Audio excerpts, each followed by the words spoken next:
सुख के टाइम में इतना ज़्यादा प्रसन्न हो जाइए और दुख के टाइम में बहुत दुखी हो जाइए। दोनों को समझिए, हमारे जीवन के हिस्सा हैं, वो आएंगे। इसलिए दोनों ही स्थितियों में आप शांत रहेंगे, सौम्य रहेंगे। दूसरा वाक्य है, वापी कूप तड़ागाने यज्ञ यात्रा महोत्सवान नारंभे तननुज्ञाय द्वेऊर्ज्वेपि तथा वदेत। जो भी बगीचा लगाएं आप, कुआं खुदवाएं, तालाब बनवाएं, यज्ञ करना चाहें, यात्रा पर चलना चाहें या कोई घर में उत्सव का काम करना हो, तब मुझसे भी सहमति ले लिया करें, क्योंकि मैं आपकी जीवन संगिनी हूँ, मैं जीवन संगिनी बनने जा रही हूँ। इसलिए आप मुझे भी इन सब कामों में बता करके करें। प्रतोद्यापन दानाने स्त्रीणाम भावा स्वभावजा कृत्य भंगोन ते कार्य स्त्रीराय तथा वदेत। कहती है लड़की कि व्रत करना, उद्यापन करना, दान करना स्त्रियों का स्वाभाविक लक्षण है। औरतें ज्यादा पूजा पाठ में रुचि रखती हैं, इसलिए आप इन कार्यों में रुकावट नहीं पैदा करें, सहायता करें और रुकावट न डालें। इसके बाद चौथा वाक्य है कि स्वकर्मणार्जितम वित्तम पशुधान्यम धनागमम सर्वम निवेदयन् मह्यम चत्वारि तथा वदेत।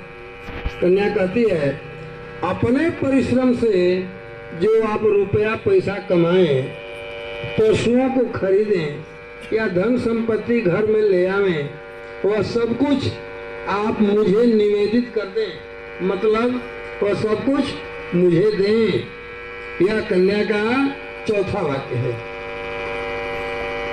पांचवा वाक्य है, गजास्वादि पशूनां च हेयोपादेय कारणम अनापृक्षण कर्तव्यम पंचपस्वेति संवदेत। हाथी, घोड़े या गाय इत्यादि पशुओं की खरीदने का काम या बेचने का काम अगर आपके मन में आवे कि हमको खरीदना है या बेचना है, तो बिना मुझसे पूछे हुए यह काम भी न करें। सलाह हम लोग आपस में ले करके कोई काम करें। यह कन्या का वाक्य है। फिर छठवां बात बहुत ध्यान से सुनना है।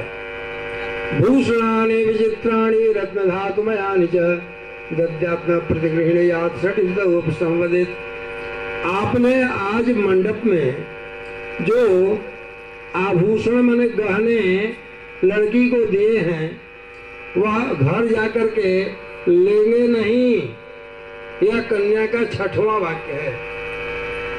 गीतवादित्र मांगल्यम बंधुनाम जगृहे सदा अनाहुता गमिष्यामि तदा मां परिपालयेत्।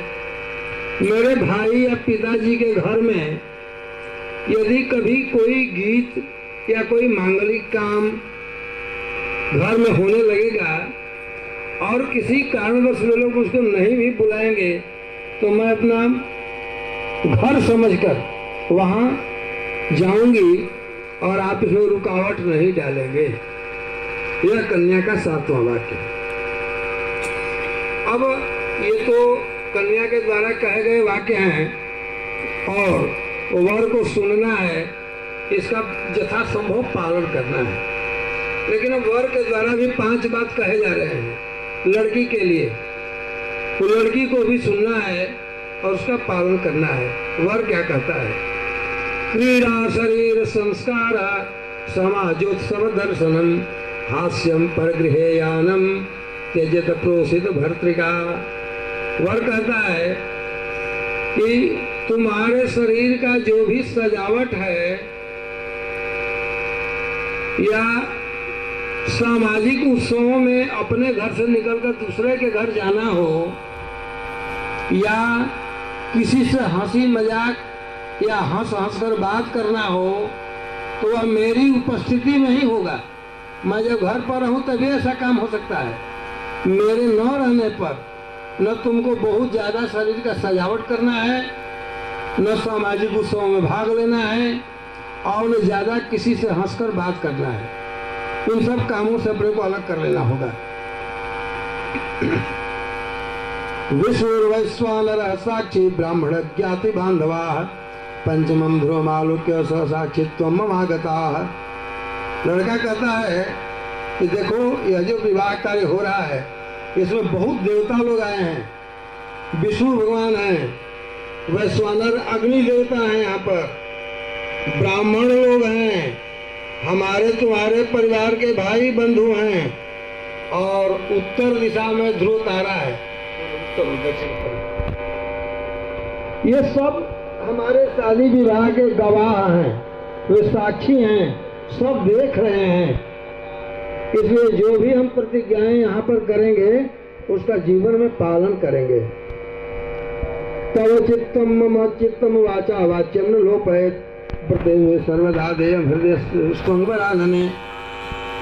वर कहता है कि देखो विवाह के बाद तुम्हारा मन और मेरा मन एक हो गया है, और कभी भी मेरी बात को अपनी बातों से काटना मत, माने मैं जो आज्ञा करूं उसका उल्लंघन मत करना, और